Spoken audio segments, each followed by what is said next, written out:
రోషన్ గారు first movie Nirmala convent, తర్వాత పెళ్లి సందడి, హ్యూజ్.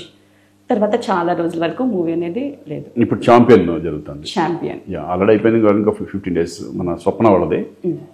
యాక్చువల్గా పెళ్లి సందడి అయిన తర్వాత వచ్చి ఆఫర్స్ వచ్చినా కూడా మనం ఆగింది ఏంటంటే స్వప్న వాళ్ళ ఫిలిము కొంచెం మెచ్యూర్ కావాలి కంపల్సరీ. చాలా పెద్ద క్యారెక్టర్, పెద్ద ఫిలిం, ఛాంపియన్ దాని పేరు.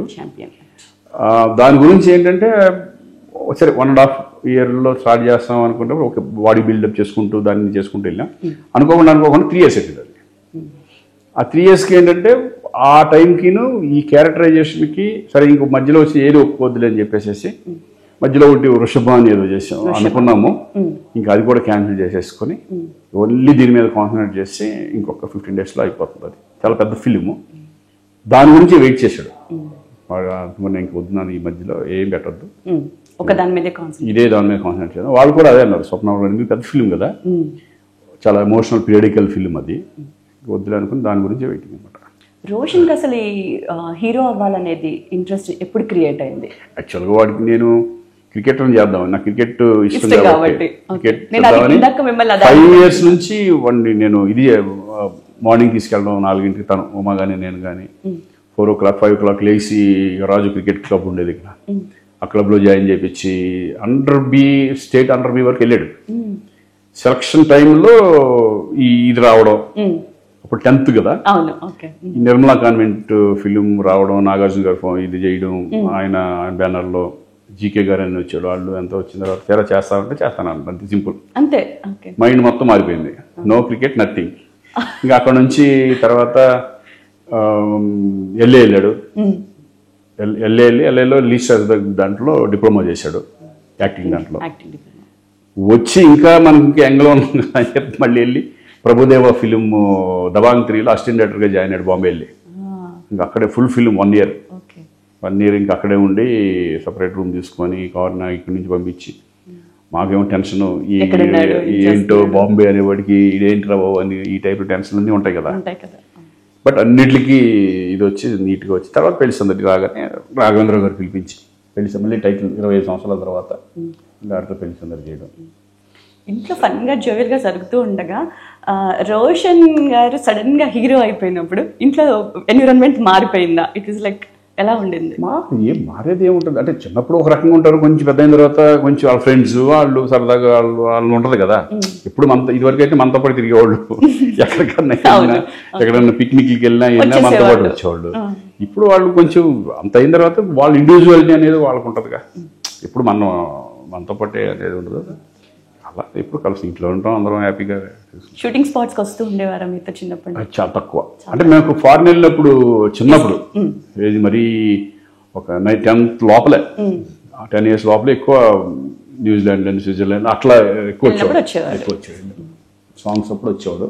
ఇక్కడ అప్పుడప్పుడు సరదాగా.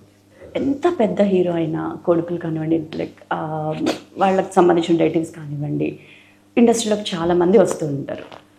అయినా కూడా మూవీలో కంటెంట్ అనేది లేకపోతే ఎవరి కొడుక ఎవరిదా అనేది ఇక్కడ ఇండస్ట్రీలో చెల్లదు. మీరు 100 కోట్లు కాదు 1000 కోట్లైనా పెట్టండి, అది మనం ఎవరికి చెప్పేది కదా. భగవంతుడు రాసేది ఎవరు మనం. కరెక్ట్. యాజ్ అ ఫాదర్గా ఇన్ని ఏళ్ళు ఫిలిం కెరియర్లో రోషన్ ఎప్పుడైనా కూర్చోబెట్టుకున్నప్పుడు మీరు చెప్పే సజెషన్ ఏంటి? తెలుసు, ఎందుకంటే చిన్నప్పుడు నన్ను చూస్తున్నాడు, మేము మాట్లాడుకునేది కష్టాలు గిష్టాలు అన్నీ తెలుసు. కష్టం తెలుసు, సుఖాలు తెలుసు, మొత్తం అన్నీ అసలు ఏం జరుగుతుంది ఇండస్ట్రీలో. ఇప్పుడు నాకంటే ఇద్దరు కూర్చుంటే ఆడే ఎక్కువ చెప్తుంటాడు, ఎక్కువ ఫాలో అవుతుంటాడు. ఎందుకంటే ఇట్లా ఉంటుంది సినిమా పరిస్థితి, ఇది ఇటువంటి సినిమాలు ఆడవు, ఇంకా మనం వేరే రకంగా వెళ్ళాలి, ఇవన్నీ ఆలోచన అతనికి ఎక్కువ ఉంటాయి.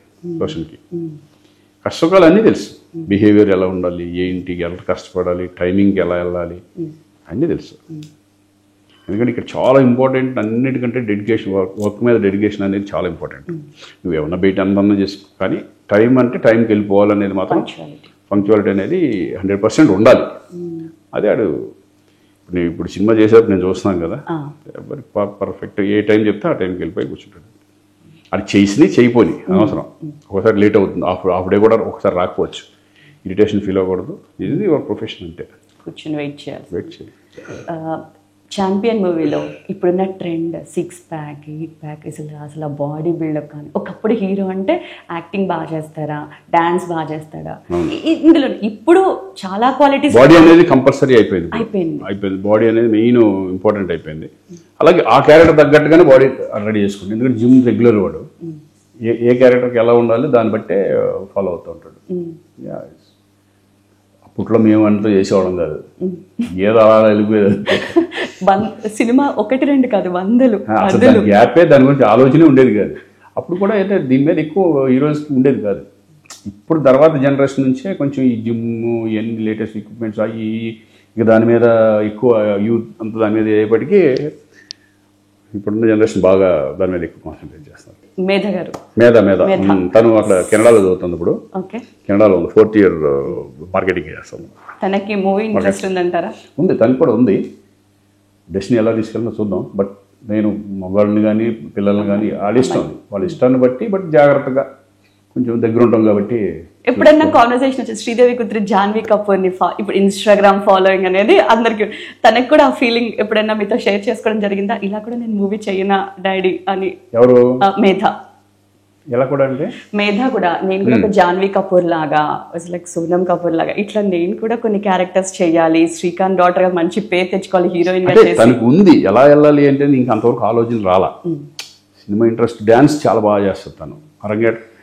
కూచిపూడిలో అట్లా అరంగేట్రం చేసింది. అవన్నీ వచ్చు. బట్ ఎడ్యుకేషన్ ఫినిష్ అవునాయి, తర్వాత చూద్దాం. ఎందుకంటే అంత ఈజీ కాదు ఇక్కడ. ఎవరైనా సక్సెస్ అవ్వాలి అంటే చూద్దాం, ముందు ఫినిష్ చేసుకుంటారా డిగ్రీ. మీకు ఇంట్రెస్ట్ ఉంటే ఓకే, లేకపోతే ఏమవుతుందంటే మగవాళ్ళని ఎంకరేజ్ చేసి ఇప్పుడు ఇంకా ఆ రోజులు పోయినాయి. ఇంకా లేడీస్ అవునాయి, మగవాళ్ళ పిల్లలు అవునాయి, ఎవరన్నా ఒకటే, పిల్లలు అవునాయి ఆడపిల్లలు ఉన్నాడు, మా ఇంట్లో ఒకటే రకంగా చూస్తాం. వాళ్ళకి ఎక్కువ ఇలా తక్కువ అనేది కూడా. బట్ జాగ్రత్త, లేడీస్ విషయంలో కొంచెం జాగ్రత్తగా ఉంటాం. అంటే తప్పితే వాళ్ళ ఇష్టం, నీ ఇష్టం అమ్మా, నువ్వు ఎలా అనుకుంటే అలా. బట్ ఆలోచించుకో, మొత్తం అన్ని అబ్జర్వ్ చేసి లోతుపోతులన్నీ చూసుకొని నువ్వు వెళ్ళు దిగు అనుకుంటే అప్పుడు మైండ్ పెట్టు. లేదంటే నువ్వు డౌట్గా కొంచెం అటు ఇటు అనేది వద్దు. అట్లా చెప్తూ ఉంటాం. ఎందుకంటే బాయ్స్ కొంచెం స్టేబుల్ గా ఉంటుంది మైండ్ సెట్, ఎమోషనల్ గాను వెళ్తారు, ఫిజికల్ గాను అన్ని తట్టుకోవాలి. ఇప్పుడు ఎంతున్నా ఇప్పుడున్న సిచ్యువేషన్స్లో ఇన్ని వచ్చేసినాయి, సోషల్ మీడియా ఇవన్నీ వచ్చినాయి. వాటికి తట్టుకుని వెళ్ళగలిగితేనే దిగాలి, లేకపోతే కష్టం. లేడీస్, ఎస్పెషల్లీ లేడీస్ అంత స్ట్రాంగ్గా ఉండాలి. ఎమోషనల్గా వాళ్ళు మెయిన్ స్ట్రాంగ్గా ఉండాలి. అది ఏంటంటే ఆటోమేటిక్గా పేరెంట్స్ స్ట్రాంగ్నెస్ చేస్తే వాళ్ళు కూడా స్ట్రాంగ్ అయిపోతారు. 100% మిర్రర్ ఇమేజెస్ ఏమో నీకు, ఎందుకంటే ఆటోమేటిక్గా వాళ్ళకి మనం భయపడితే వాళ్ళు మొత్తం డౌన్ అయిపోతారు. ఫ్యామిలీ సపోర్ట్ చాలా, ఫ్యామిలీ సపోర్ట్ అటువంటి విషయాల్లో ఉండాలి. చాలా మంది ఇప్పుడు హీరోయిన్స్ మన తెలుగు వాళ్ళు చాలా మంది వస్తారు, ఫ్యామిలీ సపోర్ట్ లేకపోతే కష్టం. పాపం ఏదో రకంగా డిగ్రేడ్ అయిపోయి ఏదో ఇదైతే సోషల్ మీడియాలో వచ్చేసి చూస్తాను, మరీ దారుణం ధైర్యమైపోయింది కదా. కరెక్ట్. అండ్ రివ్యూవర్స్ కూడా చూడండి, చాలా ఎఫెక్ట్ అవుతుందేమో ఒక మూవీ కనిపిస్తుంది. రివ్యూవర్స్ అన్ని రకాలుగా. ఇప్పుడు వాళ్ళని ఇప్పుడు ఎవరిని ఏమి నువ్వు పెట్టొద్దు అని అడిగే అర్హత ఎవరికి లేదు. ఎక్కడ కట్టడి చేయడానికి కూడా ఛాన్స్ లేదు. వాళ్ళందరూ వాళ్ళు తెలుసుకుని, ఇదివరకు రివ్యూస్ వచ్చాయి. ఎట్లా వచ్చాయంటే సినిమా అయిన తర్వాత సితార్లో వాటిల్లో రాస్తే గుడిపూడి శ్రీహరి గారు వీళ్ళంతా రివ్యూస్ రాసేవాళ్ళు. అది అనలైజ్ చేసేవాళ్ళు. ఇలా ఉంటే బాగుంటుంది, ఇలా ఉంటే బాగుండేది అనిపిస్తుందేమో, కొంచెం ఇదేమన్నా అట్లా ఉండేది. ఇది డైరెక్ట్గా పెట్టేసేసి ఈ సినిమాకి ఎందుకు వచ్చాం, మటర్ ప్లాక్ ఇది మరీ ఎక్కువైపోయినాయి ఈ మధ్య. నాకు టైం వర్క్ అయిపోయిందని చెప్పేసి ఆ థియేటర్ల దగ్గరికి వెళ్ళిపోయి వాగేసేసి ఆపోజిట్ ఫ్యాన్స్ వాళ్ళకి ఏంటంటే పెయిడ్ రివ్యూస్ కూడా అయిపోయినాయి బాగా. ఇప్పుడు పెయిడ్ ఏంటంటే డబ్బులు ఇచ్చేసి నువ్వు అట్లా చెప్పరా ఇట్లా చెప్పరా అంటాం, కొన్ని అయిపోయినాయి. I heard one director gave me this amount so that అందుకని ఈ సినిమాని బాగా చేయమని రివ్యూవర్కి డబ్బులు ఇవ్వాల్సి వచ్చింది, నేను ఇవ్వను అన్నాడు. వాడు మూవీని అదే అన్నా. ఇప్పుడు ఇది అలవాటు అయినది, దాన్ని ఎక్కడికైనా వెళ్ళిపోద్ది. వన్స్ రివ్యూ మనం ఎంకరేజ్ చేస్తే దాన్ని ఏ ప్రొడ్యూసర్ అయినా సరే వాళ్ళ సినిమాకి వాళ్ళు ఉపయోగించుకున్నారంటే రేపొద్దున అది మెల్లగా పెరుగుతా ఆడికే పడుతుంది. ఇప్పుడున్న జనరేషన్ హీరోస్ 1 సినిమా 2 సినిమాలు 3 సినిమాలు తన కెరియర్ని నిలబెట్టుకోవడం కోసం స్ట్రగ్లింగ్. అంటే ఒక సినిమా హిట్ అయింది అంటే అది నెక్స్ట్ లెవెల్ ఇవ్వాలి అనే ప్రెషర్ అనేది వాళ్ళ మీద ఎక్కువ పడిపోతుంది. సిచ్యువేషన్ అలాగే ఉంది. ఇప్పుడు నంబర్ ఆఫ్ ఫిల్మ్స్ అసలు సబ్జెక్ట్ దొరకడం కష్టంగా ఉంది. చాలా సబ్జెక్ట్స్ ఇంతమంది హీరోల మీద సబ్జెక్టులు ఎక్కడెక్కడ వస్తాయి ఎదుగుతారు.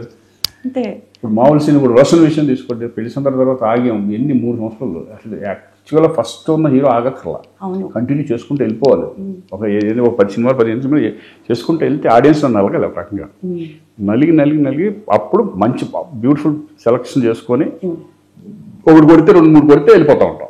కానీ అప్పట్లో మేము మాకుండేది అది. ఇప్పుడు సిచ్యువేషన్ ఏమైపోయిందంటే ఒక సినిమా పోయిందంటే వాడి మీద బాగా ప్రెజర్ పడిపోతుంది, ట్రోల్ చేసేస్తున్నారు, ఇది అయిపోయాడు అంటున్నాడు, అది అంటున్నారు, ఇది అంటున్నారు. నిజంగా అది మరి సిచ్యువేషన్ అలా ఉంది. నెంబర్ ఆఫ్ ఫిల్మ్స్ చేయలేకపోతున్నారు.